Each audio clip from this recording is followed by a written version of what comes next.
I recently did a Q&A and so many people sent in questions and there was a ton of horse training questions that I thought I'd just do a whole separate Q&A about horse training. And so I have gathered my list of questions here and I'm just going to run through these and hopefully I was able to get to everyone who has submitted a question. For all of these questions, I'm just sharing what I would personally do if I were in this situation. So starting off, first question.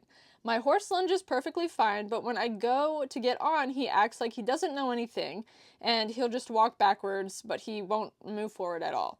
So what I would do in this situation, first of all, I would ask yourself, does this horse actually know anything? You know, have you ever seen someone ride this horse? Because you may have been sold a horse where people have told you it's trained. Maybe it actually isn't, and unfortunately, that's not out of the realm of possibilities.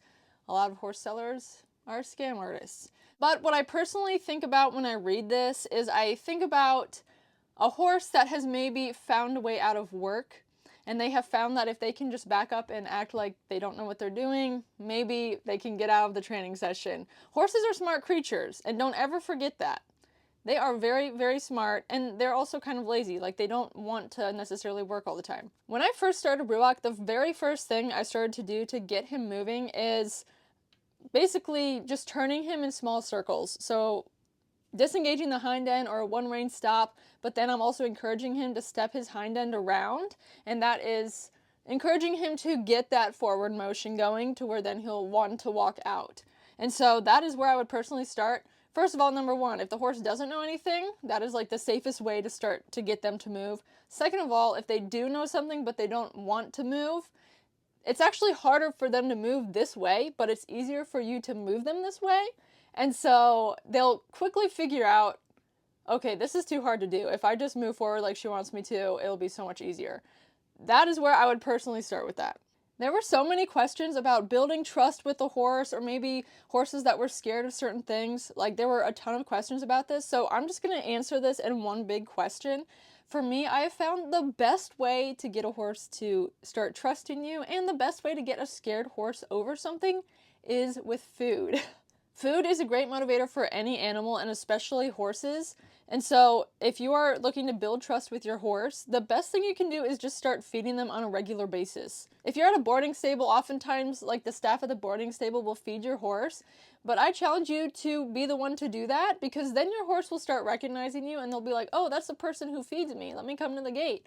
Or they'll be like, oh, this is the person that feeds me. And even while that may seem like a very superficial way to start out, it works, I'm telling you. They say that the fastest way to a man's heart is with food.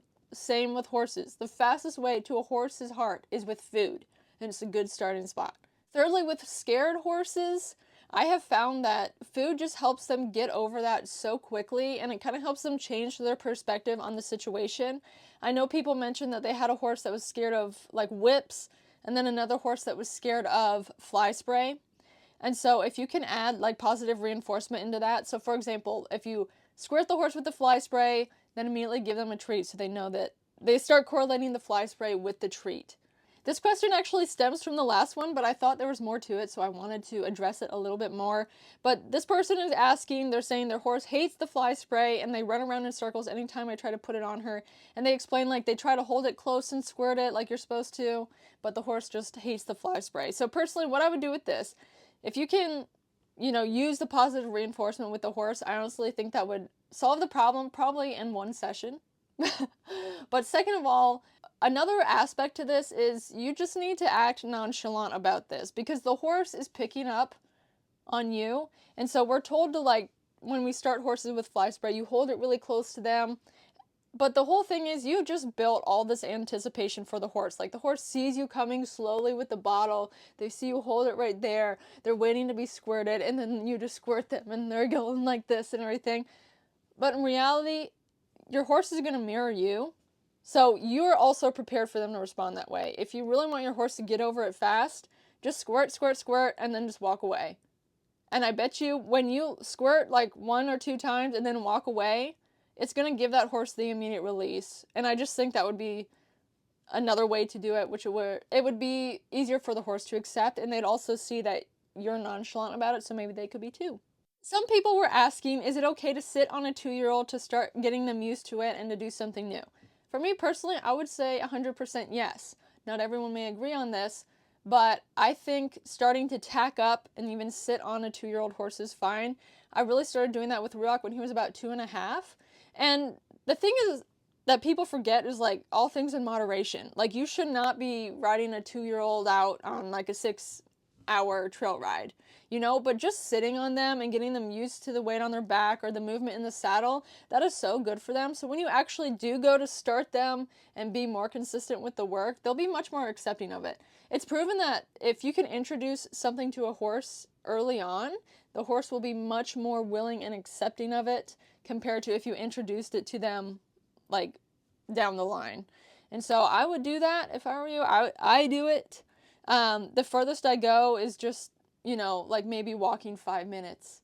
And now that Ruach is 3, our sessions have bumped up a little bit. Like he gets ridden like 15 minutes a day, and that is great for him. And then when he turns 4, we'll push things a little further. Our next question is, do you have any advice for getting a horse to relax at the canter? And the best thing for this is to just canter as much as you can and just practice on that. Like if you have a long stretch of land where you can just canter for a few minutes and just let your horse move out, that's probably the best way.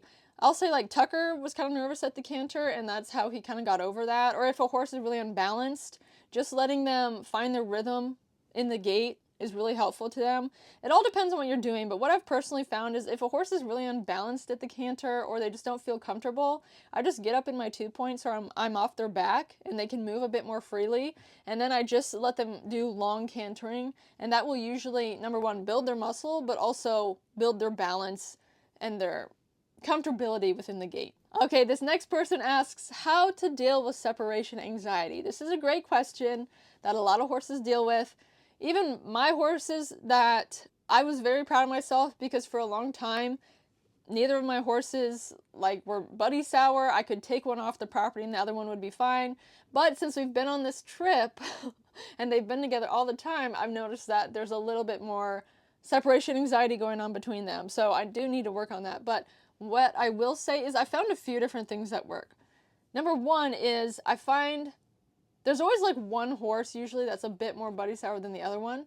Tucker is my horse that's more separation anxiety. So I found that if I work him first and then I put him back and then take Ruach, then Tucker doesn't care as much because he just got worked, he just wants to eat, he wants to be left alone. So that's something to try. Second of all, food. Using food for that motivation again.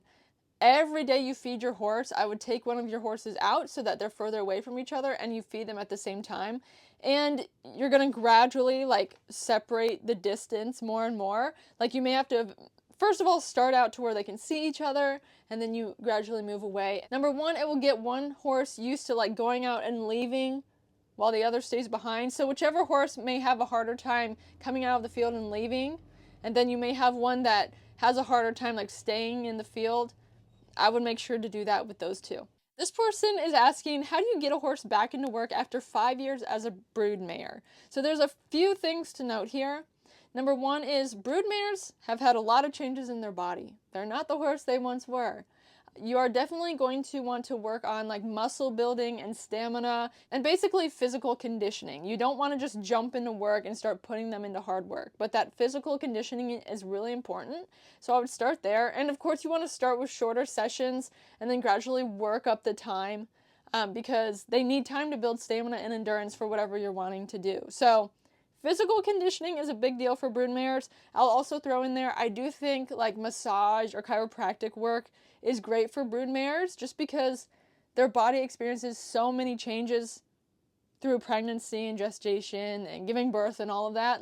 What I've seen as an equine massage therapist is usually the horse is much different from before it gives birth to after it gives birth, and there will be a lot of tightness and soreness in the body, even a few years after giving birth. So I would be sure to remember those things and look at it and go from there. But a lot of brood mares come back into work great. Just take it gradual and slow and be sure to do the conditioning. This next question is pretty tricky, but this person asks, they have a young horse. The young horse is really scared of deer.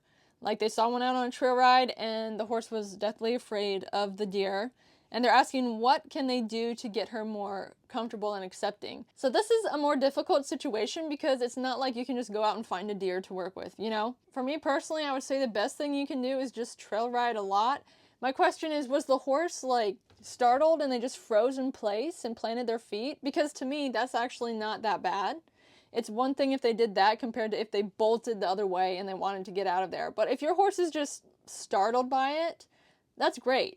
That's a great starting spot. In that situation, what you need to do is you just need to ignore the deer. And the horse will pick up on that from you, and then they'll see that the deer's not a big deal and they can go on. And of course, the more you trail ride, the more your horse will get used to those run-ins where something may startle them, but then they can like quickly realize, oh, it's not a big deal. Like that's what I noticed with our horses is when I first started trail riding with Tucker, he would startle a lot. But as I just started ignoring it and we went out more and more, he got more comfortable to now, like we saw a turkey the other day, we've seen bear, we've seen elk, we've seen basically just like any type of wild animal you can think of. And my horses are just like, oh, there's a wild animal out there, and they could care less. So it really comes down to how you handle the situation. But also on top of that, if they are deathly afraid, like trying to bolt or take off, think about putting them in a field like close to the woods. And that would be really good for them because they get used to like the rustling of the trees and the leaves. Or if you put them near a cow field and they get used to seeing the cattle out in the distance, because a lot of horses are like iffy when they see things out on the distance. And I think that helps a lot with just getting horses used to running into different animals. What would you do if your horse bolts off on a trail ride on the way home and they're like barn sour, so they just run back to the barn? Great question. So Warwick Schiller one time shared this story that has stuck with me, and this is how I always handle bolting. And it's kind of changed my mindset to it so I can handle bolting much better and be not so afraid of it. He said that one time he had a horse that would bolt back to the barn. So one day the horse bolted and he just decided to ride it out. And he just decided to ride the horse to the barn and then keep the horse going. So the horse bolted, he just rode the bolt, he made the horse keep going and moving, and then he just like cantered around the barn a bunch. And honestly, that's probably the best thing you can do because what's happening is the horse positively correlates the barn. They think, oh, there's food there, there's rest there, I don't have to get worked, I don't have to be out on this trail ride. When that horse bolts and is going home, if you then work that horse when they get back to the barn, they're going to learn that they can't pull that trick anymore. But another thing I've done, I always go back to food, which is funny because, you know, for a long time I wasn't like a positive reinforcement person, but I had a horse that bolted a lot when I was younger and they would go back to the barn. So what I ended up doing is I would take them out on the trail and I would let them like have a bite of grass or two, or I'd like give them a treat or something, and then coming back I'd do the same thing. And that really helped a lot with that horse. So there's a few different things you can do, but like I said, when you can change your mindset about the bolting and it makes you click out of it to where you're not so afraid of it happening and you're just like, okay, well now I have a mission because this horse is bolted. Now I need to ride this horse through it and ride it back to the barn and then work it. And that should help out a lot. A lot of people were asking about dealing with a biting or a nippy or a mouthy horse, which is great because now that I have Ruach, I have so much experience with this. And one thing I will say is, one thing we started doing is we noticed that we pet his mouth a lot, and that's why he was always nipping at us. Because he already wanted to put his mouth on us, and then we'd like play with his mouth, so then he'd just want to bite us. So we started like petting him up more on his forehead instead of his mouth. That helped a lot. And also just keeping a hand up to block, so when I'm brushing him, he'll like turn around and look at me, or just want to mess with me, and you know. So I'll just like have my hand up to where I can block him, and I just do it fast just to keep him from coming at me or getting near me with his mouth, and he's gotten a lot better at that. So I would say that works a lot. Backing up is a great groundwork exercise for that, where you back that horse up. If they try to bite you, if they bite you hard, you lunge them and you work them in a circle so they know they can't do that. If you want to know more about groundwork and these groundwork exercises, check out my online course, How to Gain and Maintain Your Horse's Respect Through Groundwork. These exercises are great for correcting behaviors like this, but they're not like aggressive groundwork exercises, but they are great for changing your horse's mindset about it. It's at shop.equinehelper.com and the link is in the description. And one thing I've learned about Ruach is a mouthy horse is usually a curious horse. And there's like this thing that needs to be fed in them with exploration and curiosity. So I would say like get them a toy or something they can mess with. And it's funny because growing up, my mom always had dogs, and she would, with the puppies, you know, the puppies want to put their mouth on you. She would immediately always go tell them, get a toy, go get a toy. So that became a command to the dogs, where if she said, go get a toy, they knew that they were supposed to go get a toy and put that in their mouth. And it's like you could almost do that with a horse. Like Ruach has this giant Kong toy that we got him, and he will play with that and put that in his mouth all the time. And if he's really being annoying and I'm in his stall or something, I'll just throw that at him so he can mess with that. I thought this question was kind of funny just the way it was worded, but someone asked me, do you like to use harsh bits? No, I do not. My thought about bits is the bare essentials, like use the bare essentials, and if you think your horse needs a stronger bit, chances are they actually need to be downgraded to a lighter bit. If a horse is really dull in their mouth and they need a harsh bit, the best thing for them would be to learn to go bitless, because that means they're becoming more responsive to other aids rather than like rein aids or pressure on their face. And so that's how I personally think of it. I've only ever used like a 3-piece Happy Mouth snaffle bit, which is like a pretty light bit. That's my personal opinion. Others may not agree with me. Every horse should be able to be ridden without a bit. I had a few questions of people asking what's the best way to handle a horse spooking, and I'm going to keep this answer short because we have a lot of more questions, but just ignore it. That's the best thing you can do, because when your horse sees that you don't care, they're going to realize they don't have to care. And I have a spooky horse, so I can attest. If you could untrain anything from one of your horses, what would it be? That's a great question. One thing I've kind of already untrained out of Tucker, but it was really annoying once I figured out what had happened, was when I first got Tucker, I had trained him to stand still, but only if my reins were short and I had contact on his mouth. So he could never just stand there on loose rein, which was so frustrating to me, and it took me forever to realize that I was the problem. So then I just had to correct that, and now he can stand on loose rein. Just in general, he doesn't stand well, and maybe that is something I should work on with him, but he's much more relaxed when he's moving. And so I just let him move, but he's gotten better at like standing out on the trail or standing to be mounted and things like that. But yeah, that one was frustrating. I have a young rideable horse that ignores the leg cues. How do I make him more responsive? The way to make him more responsive is to take away your rein aids, because the only reason he's not responding to your leg cues is probably because you're relying too much on your rein aids. And so start just practicing riding in loose rein and working on those leg aids. When he ignores the leg aid, you can do a one rein stop, keep your reins loose though, and go from there. I mean, that's another thing I had to figure out too with Tucker, is I wanted him to be responsive to my leg, but when I initially trained him, I didn't train him like that. So I had to go back and just ride in loose rein all the time until we got to this point where he was very responsive with the leg aid. You can start on the ground, doing groundwork. That will be very beneficial to teaching your horse to respond to the leg aid, because a lot of what you do on the ground mimics that pressure to them. So I would start there. This is a one-worded answer for this question. What should I do to teach my horse to be fearless? Everything. That's what I would do. What's the best way to train my horse to stop itching on me? If you want to train your horse to stop itching on you, I would make them back up, and then you scratch where they want itched.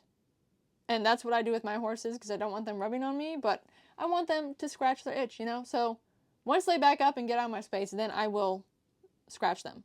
This is a great question. How do I check for soreness or pain in my horse's back? So this is good for riding. When you're brushing your horse before you ride, spend very careful attention just watching their muscles as you curry them. If there's pain or soreness in the horse's back, their muscles may twitch as if they have a fly on them, or the horse may even like contract their back muscles if it's really sore and you're currying them. And I will say, there's usually some type of tension in the horse's back because that's where the saddle goes. And when you have something against a muscle, it's just going to create a little bit of tension. So every horse will kind of maybe react a little bit, and there's pressure points along the back. So when you hit those pressure points, the horse is going to respond kind of by moving away. But if you're currying and your horse is really like moving their muscle away, or you see those muscle twitches, that's a sign their back is sore. and I always watch for those when I brush my horses before I ride. Remember, groundwork is an essential part to horse training. Everything starts on the ground. So for those of you who did ask questions and got answers, I would highly recommend making sure you have the basics of groundwork down. I have an online course that walks you through really simple groundwork exercises that will help you with your training. It's at shop.equinehelper.com, and thanks for watching.